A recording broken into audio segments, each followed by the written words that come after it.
I am busy and I'm starving. I have about 30 minutes in between work calls. I was gonna make soup for dinner. I'm just gonna try to throw it together now. Using all of my shortcuts, I wanna see if I can get all of this stuff into the Instant Pot so I can get it made in about 30, 40 minutes. Let's see how fast I can do this. I've got 1 onion, 2 carrots, couple stalks of celery, a poblano pepper, and a leftover jalapeno. I'm gonna saute the vegetables in olive oil for about 5 minutes until they're soft. Then I'm chopping up 2 potatoes and some leftover mushrooms. Everything goes in the pot with salt, pepper, 4 cloves of garlic, 32 ounces of chicken stock. Pressure cook it on high for about 9 minutes. When it's finished, I'm gonna blitz it up and add 4 ounces of cream cheese, a bag of frozen corn, some leftover shredded chicken. Then I'm gonna top it with fresh cilantro. Okay, it's ready. It has been 50 minutes, but most of that time was the pressure cooker coming up to be ready to do the pressure piece of it and then the release part at the end, which also took a few minutes. Let me show you what this looks like.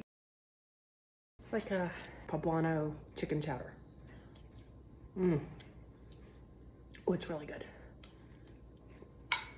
Really good and really fast.